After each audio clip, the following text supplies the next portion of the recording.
अस्सलाम वालेकुम व्यूवर्स, कैसे हैं आप सब। उम्मीद है खैरियत से होंगे। आज हम बात करेंगे सर्वाइकल कैंसर के बारे में, जो कि फ़ीमेल्स में एट द एज ऑफ मीनोपॉज़ हमें देखने में नज़र आता है। ज़्यादातर हमें इसी एज में देखने में ये चीज़ नज़र आती है। कैंसर है ये सर्विक्स में होता है, तो आज हम इसके बारे में डिटेल में बात करेंगे। क्या इसके कॉजेज़ हैं, क्या इसके सिम्पटम्स हैं, क्या इसकी डायग्नोसिस है।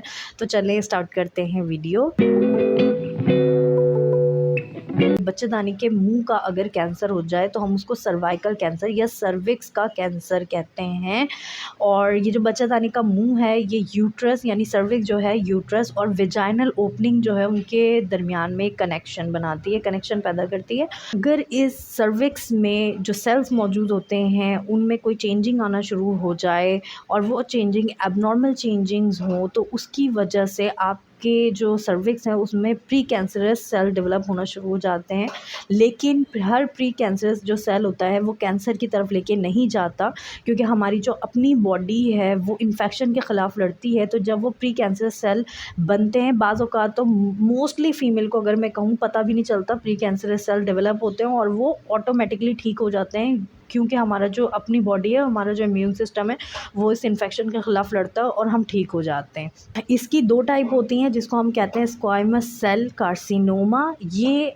ये जो वजह है, ये इसकी ये जो पहली टाइप है, ये 80% जो फीमेल्स होती हैं वो इसी की वजह से इन्फेक्टेड होती हैं, इसी की वजह से उनको सर्विक्स का कैंसर होता है। और जो दूसरी है जिसको हम कहते हैं एडिनो कार्सिनोमा, ये जो टाइप है इसमें 10 to 20% फीमेल जो हैं इसकी वजह से कैंसर का शिकार होती हैं। अब हम बात करते हैं इसके कॉजेज़ की। इसके कॉजेज़ क्या-क्या हैं। इसका जो सबसे बड़ा कॉज़ है वो है एचपीवी यानी ह्यूमन पैपिलोमा वायरस, जो कि सेक्सुअली ट्रांसमिटेड होता है। यहाँ पे मैं आपके साथ एक बात शेयर करते हुए चलूँ कि मोस्टली जो एचपीवी होते हैं वो सारे ही कैंसर की तरफ लेके नहीं जाते, बल्कि एचपीवी वायरस के कुछ टाइप्स होती हैं जो कि कैंसर की तरफ लेके जाती हैं। और हर 10 में से जो 8 ख़वातीन होती हैं वो इस वायरस की वजह से इन्फेक्टेड होती हैं, लेकिन तमाम ही वो यानी वो पूरी 8 जो ख़वातीन होती हैं वो कैंसर की तरफ नहीं जाती। जैसे कि मैंने आपको बताया, हमारा जो ख़ुद का इम्यून सिस्टम है वो उनके ख़िलाफ़ लड़ता है और उन वायरस को ख़त्म कर देता है, किल कर देता है, और कैंसर की तरफ नहीं जा पाते। इसके अलावा जो सेकंड कॉज़ है वो स्मोकिंग। अगर फ़ीमेल जो हैं बहुत ज़्यादा स्मोकिंग करती हैं और उनको एचपीवी इन्फेक्शन भी मौजूद है, तो उसकी वजह से भी आपको सर्वाइकल कैंसर हो सकता है। अच्छा, एचपीवी जो वायरस है वो सेक्सुअली ट्रांसमिटेड, बेसिकली ये एक तरीके सेक्सुअली ट्रांसमिटेड ही डिजीज़ है, क्योंकि ये जो वायरस है वो सेक्सुअल कॉन्टैक्ट से ही स्प्रेड होता है यानी बढ़ता है। इसके अलावा जो इसका थर्ड कॉज़ है वो है हमारा अगर इम्यून सिस्टम वीक है और हमें ये वायरस जो है वो इफ़ेक्ट कर चुका है, तो उसमें बहुत ज़्यादा हाईली चांसेस होते हैं कि आपको कैंसर हो सकता है, सर्वाइकल यानी सर्विक्स का कैंसर हो सकता है। इसके अलावा अगर वो ख़वातीन जो कि बहुत सालों से कॉन्ट्रासेप्टिव पिल्स को ले रही हैं, वो यानी वो पिल्स जो कि हार्मोन्स के लिए ली जाती हैं, ख़ास तौर पे एस्ट्रोजन हार्मोन, अगर काफ़ी टाइम से फ़ीमेल जो हैं वो ऐसी पिल्स यानी कॉन्ट्रासेप्टिव पिल्स का इंटेक कर रही हैं, ले रही हैं, अगर उनको 4 से 5 साल हो गए या मोर देन 5 ईयर्स हो चुके हैं, वो हाईली रिस्क पर होती हैं इस चीज़ में कि उनको सर्विक्स का कैंसर हो सकता है। अच्छा, इसके अलावा मल्टीपल सेक्सुअल पार्टनर अगर होते हैं उनकी वजह से आपको हो सकता है, क्योंकि आपको नहीं पता कि सामने वाला बंदा जो है उसमें ये वायरस मौजूद है या नहीं। तो मल्टीपल अगर सेक्सुअल पार्टनर्स है वो भी इसका एक बहुत बड़ा कॉज़ है कि आपको सर्विक्स का कैंसर हो सकता है। अब हम बात करते हैं इसकी अलामात की, कि इसकी अलामात क्या-क्या होती हैं। इसमें जो मेंस्ट्रुअल ब्लीडिंग होती है वो बिल्कुल वाटरी टाइप की लाइट पिंक कलर की हो सकती है और हैवी यानी मेनोरेजिया वाली कंडीशन हो सकती है, बहुत हैवी आपको ब्लीडिंग होगी।